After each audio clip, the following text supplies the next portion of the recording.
네, 안녕하세요. 강프로입니다. 자, 이번 영상에서는 신성 델타테크에 대해서 분석해 보도록 할 텐데, 오늘 금요일 시장이 끝났습니다. 지금 4시가 조금 넘어가고 있는 그러한 시점이고요. 오늘도 신성 델타테크가 3.7% 하락 마감이 됐습니다. 고가부터 하락할 수 있다, 조심해야 된다고 이야기를 드렸는데 지금 계속 주가가 하락하고 있는 상황을 보니까 좀 그렇습니다. 좀 마음이 좀 그런데, 일단 보유하고 계신 분들은 지금은 일단 손절의 의미가 조금 없어요. 물론 저는 추가 하락이 가능하다고 보는 입장이기는 하지만 이미 고가부터 50% 이상, 거의 한 60% 정도의 하락 구간을 보이고 있고요. 무엇보다 신성 델타테크가 하락하고 있는 원인이 초전도체 관련된 내용이 아니라는 걸 이해를 하셨으면 좋겠습니다. 그리고 오늘 같은 경우에는요, 제가 신성 델타테크가 왜 하락하고 있는지, 그리고 상승하는 구간이 있죠. 이 구간에서 왜 상승이 나왔고, 그리고 여기 10월 초 구간 연휴 이후에 상승이 나왔었던 부분은 왜 이런 상승세가 진행이 되었었던 건지를 제가 디테일하게 분석을 해드리고요. 그리고 제가 계속해서 반등은 한번 남아있다, 이때 살려야 된다고 이야기를 드렸는데 왜 이런 상황이 나올 수밖에 없는 것인지를 디테일하게 이야기를 드릴 테니까 영상 끝까지 시청해 주시고요. 무엇보다 구독과 좋아요 한 번씩 부탁드리고, 이해가 안 되는 부분이 있다면요, 댓글로 남겨주시면 제가 관련된 내용으로 업데이트를 해서 영상을 올려드리겠습니다. 자, 시작하겠습니다. 자, 일단 오늘도 3.7% 하락해서 마감이 됐고요. 하락세가 계속해서 이어지고 있습니다. 자, 10월 12일 날 69,000원 정도의 고가를 형성해 놓고 저 주가가 쭉 빠지고 나서 중간중간 이렇게 양봉을 한 번씩 만들기는 했지만 계속해서 추세를 유지하고 있습니다. 이렇게 추세를 유지하고 있는 것은요, 우리가 한 가지 내용으로 이해를 하면 되는데, 그 한 가지 내용은요, 추세는 한 번에 만들어지는 것이 아니라는 겁니다. 자, 그러면 추세는 어떻게 만들어질까요? 자, 첫 번째, 신고가를 만들고요. 그리고 조정 구간이 한 번 있습니다. 저는 이런 구간을 매물 소화 과정이라고 하고요. 이런 과정에 반드시 필요한 필수적인 요소는 정배열 전환에 대한 구간이 있어야 된다. 그리고 정배열 전환이 되고 나서, 그쵸, 시세를 이렇게 강하게 나올 수 있게 만드는 건 재료예요. 이번에 재료는 초전도체였죠. 근데 초전도체 관련된 내용이 언제 어떻게 발생하게 된 거냐? 신고가를 만들면서 요날 있죠? 요날 하한가를 만들었습니다. 그쵸? 우리는 요 반등 구간을 확인을 하는 거예요. 만약에 요 구간 있죠? 저가에 잡을 수도 있어요. 잡을 수도 있는데, 왜? 신고가를 만들었으니까. 근데 이 저가에 잡기 위해서는 우리가 한 가지 내용을 더 추가해서 봐야 돼요. 그게 대형주의 움직임이에요. 예를 들어서 그런 겁니다. 자, 한미반도체, 그쵸? 한미반도체가 올해 굉장히 많이 올랐고, 오늘 시장이 급락했는데도 불구하고 한미반도체는 7% 이상의 상승세를 이어갔습니다. 시가총액도 여기 6조 4천억 정도 되기 때문에 굉장히 사이즈가 큰 종목입니다. 반도체 종목이 아니라면 대형주로 불려도 손색이 없을 만큼의, 그쵸? 그만큼 큰 기업이에요. 그런데 이 한미반도체가 강세를 보내기 위해서 사전에 작업을 해왔었던 것들이 있다는 거예요. 그게 하이닉스의 상황입니다. 하이닉스가 저가가 완성이 되고 나서 상승세를 키웠고요. 그리고 나서 한미반도체는 신고가. 자, 오늘도 신고가 이어지고 있다. 자, 그러면 한미반도체의 끝은 어떻게 될까요? 어디까지 올라갑니다. 요게 맞을까요? 아니면 하이닉스가 실적이 전환되는 시점입니다. 요게 맞을까요? 후자가 맞겠죠. 왜? 고가는 아무도 모르니까. 그러면 우리가 신성 델타테크는 더 올라갈 수 있다, 또는 더 내려갈 수 있다, 이런 부분들이 모두 건방이라는 겁니다. 내가 어떤 꿈을 가지고 있는데 그 꿈을 100% 실현시키기 위해서는 엄청난 노력을 해야 되잖아요. 그 노력을 하지 않고 내가 이런 뭔가 막 이런 재료 같은 이런 내용만 보고 이야기를 하다가는 어쩔 수 없이 당할 수밖에 없다는 거예요. 그래서 오늘은 그 부분을 제가 어떻게 이야기를 드리냐면, 주가가 올라가는 이 첫 번째 단계 신고가 거치고 나서 추가 상승세, 그쵸? 추가 상승세, 그리고 나서 고가 형성됐죠? 그리고 69,000원대 고가 형성이 다시 됐죠. 여기까지가 주가의 끝입니다. 만약에 이 구간에서 무조건 매도가 나와야 돼요. 그리고 신고가 같다고 다시 돌파하는 걸 기다린다? 그건 매도하고 나서의 이야기가 되는 겁니다. 그리고 매도하고 나서의 이야기는 어떻게 봐야 되는 거냐면, 잘 들으세요. 잘 들으셔야 됩니다. 반등을 확인하고 나서 본다. 반등을 확인하고 나서 딱 여기까지가 매매의 전부입니다. 그리고 나서 계속해서 추적해 가는 거예요. 자, 신성 델타테크 내용 한번 볼게요. 오늘, 그쵸? 31,650원. 이것보다는 가격이 조금 더 높아졌습니다. 제가 5% 하락 중 계속 내린다고 했죠. 3만원 이탈은 사실화됐다. 2만원 초반까지 내릴 수 있다. 6만원대 매도했는데 박수 칠 때 떠나야 된다. 그쵸? 다 떠난 사람들이 이렇게 이야기를 하는 겁니다. 그런데 제가 이야기를 드리고자 하는 내용은, 이런 내용을 제가 한두 번 이야기한 게 아니라는 겁니다. 자, 신성 델타테크에 대한 고가를 잡은 날 10월 10일입니다. 자, 여기는 500분 이상 함께하고 있는 강프로의 무료 소통방이고요. 대략 한 480분 정도 지금 있는데, 자, 내용 보시면 신성 델타테크 고가는 64,000원입니다. 이미 고가 나왔고요. 이제 매도해야 될 때다. 그쵸? 이때 62,800원이었어요. 제가 그래서 이야기를 드리는 겁니다. 이제는 초전도체 관련된 내용이나 이런 부분에 대해서 꿈을 깨셨으면 좋겠고요. 무엇보다 중요한 내용은 우리가 지금 살아나는 걸 어떤 식으로 해석을 해야 되는지 그 부분에 대해서 체크를 해야 되는 거예요. 자, 내용을 조금 더 살펴볼게요. 여기 보세요. 신성 델타테크 급락 중이다. 59,000원. 그쵸? 4만원대까지 대기하겠다. 어제 급락 후에 되돌림이 나오고 있다. 유지되는 시세가 아닙니다. 58,000원인데도 그쵸? 상승하는데도 그래요. 계속해서 제가 이야기를 드리죠. 자, 초전도체를 누가 알까요? 이석배가 아나요? 권영환이 아나요? 그쵸? 아니라는 겁니다. 그러면서 제가 계속 이야기를 합니다. 오늘 소폭 반등을 주고 있습니다. 신고가 달성했지만 고저차가 너무 크다. 54,000원대고요. 이격 조정 구간에 최대한의 이격을 줄이려면 4만원도 이탈할 수 있다. 이런 내용입니다. 계속 내린다는 이야기인데 제가 이 구조에 대해서 이야기를 다시 드릴게요. 일단 지금 역배열로 전환이 됐습니다. 정배열로 전환되기 위해서는요. 시간이 조금 필요한데 그 시간은 자, 최소 39일이 걸립니다. 최소 39일 동안은 69,000원대의 평균 가격이 있기 때문에 그쵸? 62평선의 기울기가 가파르게 낮아지지 않아요. 그러면 우리가 반등이 나왔을 때 매도해야 되는 구간이 62평선까지라고 쳤을 때 오늘자 기준에서 최대 거의 한 40%대 정도가 나오는데 중간에 22평의 저항에 물리게 됩니다. 왜 이런 구간에 물리냐면요. 정배열 구간에는 22평선을 딛고 갈 수 있어요. 딛고 갈 수 있는데 또는 22평선을 이탈했을 때 이렇게 반등이 빠르게 나올 수 있습니다. 근데 역배열 구간에서는요. 저항을 맞을 수밖에 없어요. 왜 그러냐면 주가가 올라갈 때는 정배열을 만들고 올라가기 때문입니다. 왜? 신고가를 만들어야 되니까. 올해 가장 강한 종목이라고 볼 수 있었던 에코프로를 한번 볼게요. 에코프로를 보면 어떻습니까? 지금 상황이. 정배열 만들고 정배열 만들기 전까지는 어떤 부분이 있죠? 62평선을 돌파해도 바로 못 가죠. 근데 정배열을 만들고 나서 수직 상승하는 걸 볼 수 있죠. 그러면 우리가 그쵸? 여기서 계산을 하는 거예요. 계산을. 그쵸? 이렇게 22평의 고가를 언제 넘을지 그리고 40일을 더해서 62평의 고가를 언제 넘을지 그래야 62평의 기울기가 가파르게 상승을 하는 상황이 나오죠. 그러면서 신고가를 다시 만들고 우리는 돌파 매매를 할 수 있는 원동력이 된다. 자, 그러면 지금 같은 경우에 왜 에코프로가 이렇게 62평의 저항을 받았을까요? 역배열 구간에 있기 때문입니다. 그쵸?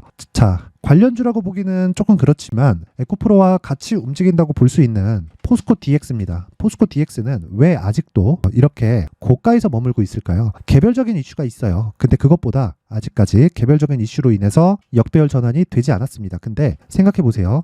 62평선을 이탈을 했기 때문에 이때 구간에서 물론 60일의 저가까지는 한참 남았죠. 한참 남았기 때문에 지금 반등이 나온 거고 그리고 이 구간에서 강한 시세를 발생시켰던 건 정말 운이 좋았다고 보시면 됩니다. 왜 그러냐면요. 원래는요. 이 구간에서 횡보하면서 60일 이평선과 20일 이평선이 뒤집혀야 되는 게 정상인데 공매도를 금지시키면서 그쵸. 한 번의 시세가 더 나왔습니다. 이런 과정에서 나오는 기술적인 움직임이라고 보시면 되고 에코프로가 역배열로 전환됐기 때문에 이 부분은 뒤집힐 수밖에 없는 운명에 처해 있습니다. 운명에. 왜? 포스코 DX 혼자 갈 수 있다? 말도 안 되는 소리죠. 에코프로가 가야 포스코 퓨처엠도 가고 홀딩스도 가고 에코프로 BM도 가고 포스코 DX도 가는 겁니다. 그쵸? 이 부분 잊지 마시고요. 지금은 강하게 버티는 이유가 여기에 있다. 그러면 신성 델타테크는 어떻게 봐야 될까요? 자, 첫 번째 62평의 기울기가 꺾여야 됩니다. 근데 꺾이는 과정까지 2달이 남았습니다. 왜? 여기 고가가 형성되었기 때문에 제가 왜 이렇게 무서워했는지 아시겠죠? 고가를 다시 만들었는데 주가가 떨어지기 시작하면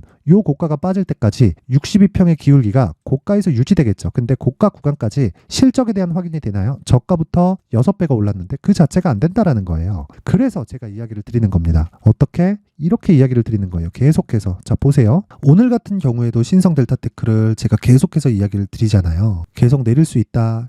2만 원도 보인다. 그러니까 확인해야 된다는 거예요. 어저께도 마찬가지입니다. 어저께도. 자, 신성 델타테크 보합권 매수 금지. 반등 1에 남아있다. 낮아질수록 반등 폭도 함께 낮아진다. 왜? 60일의 저가를 계속해서 낮춰가니까 62평도 낮아지죠. 그쵸? 초전도체가 무슨 상황입니까? 2차 전지도 62평 저항을 받는데, 그쵸? 무조건 가격이 중요하고 가격 외적인 부분은 절대 보지 말아야 된다. 초전도체 우리는 연구원이 아니라 주식 투자자다. 시세 관점으로 체크를 하셔야 된다. 반등의 시작점을 예상하지 말자. 촉수 엄금.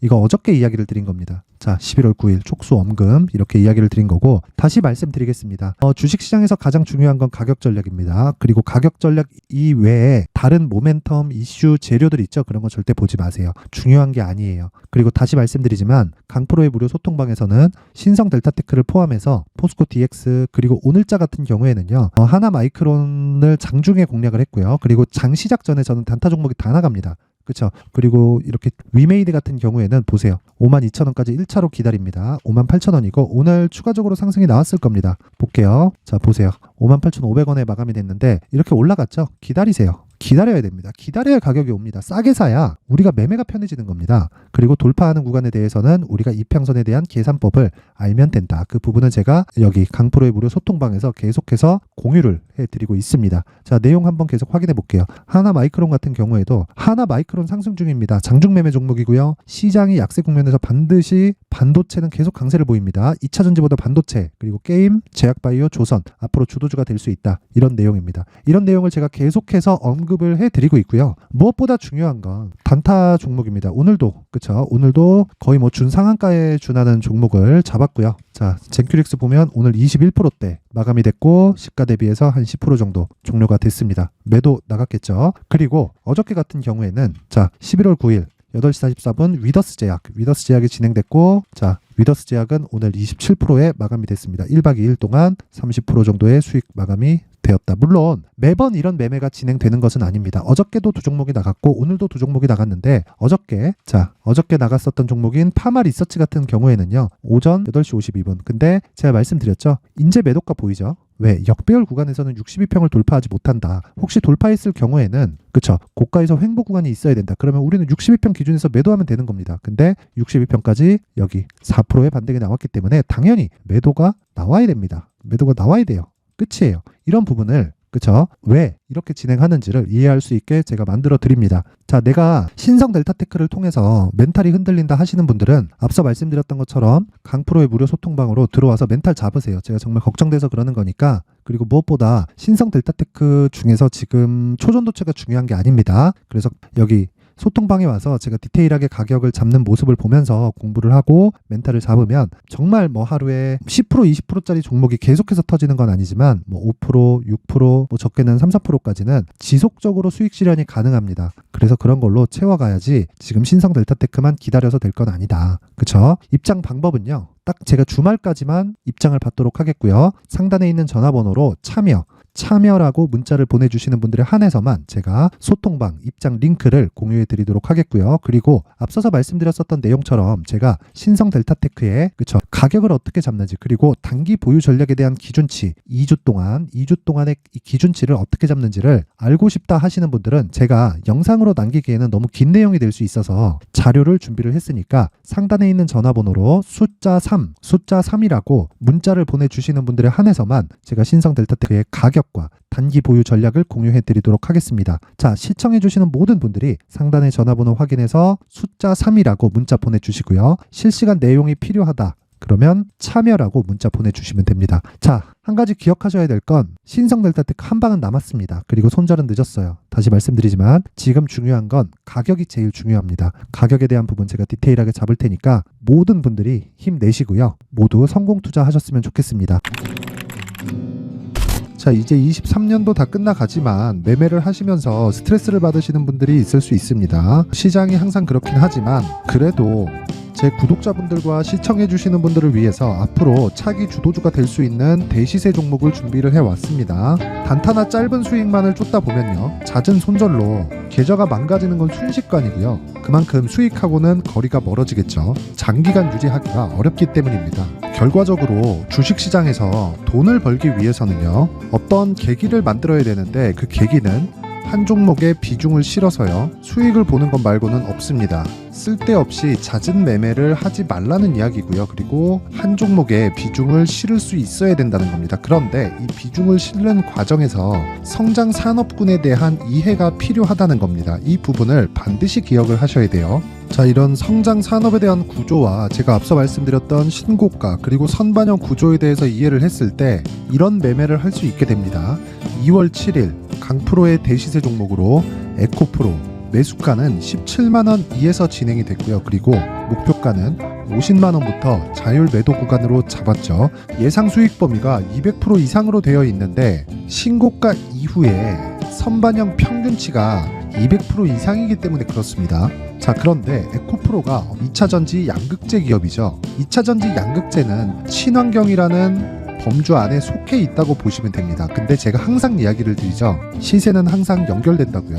앞으로 나올 대시세 종목도 이런 친환경이라는 성장 산업군에 포함되어 있어야 됩니다. 자, 이런 성장 산업군에 포함되어 있는 걸 확인한다면 이 내용처럼 세 가지의 공통점을 가지고 있습니다. 1년에 많은 종목이 발생하지 않고요. 그리고 세력들의 장기간 매집 구간이 확인돼야 되고, 그리고 상승하기 시작하면 평균적으로 3개월 정도의 상승 구간을 보이기는 하지만 제가 2개월이라고 작성을 해온 건 한 가지 내용 때문입니다. 한 달은 확인하는 과정이 필요하기 때문입니다. 이게 무슨 얘기냐면 성장 산업에 대한 부분, 그리고 이런 공통점, 여기다가 기술적인 내용을 다 포함을 시키더라도 절대적으로 가격이 우선적으로 반영이 되는 것이기 때문입니다. 에코프로도 마찬가지예요. 장기간 하락하면서 최악의 국면을 거쳐왔고요. 이 구간에서 먼저 하락을 했다는 건 앞서 말씀드렸던 내용처럼 고가에 대한 부분이 아니라 저가, 즉 나쁜 부분을 반영한 이후에 신고가를 발생을 시켰다는 건 앞으로 좋을 부분을 반영이 되고 있다는 거죠. 그런데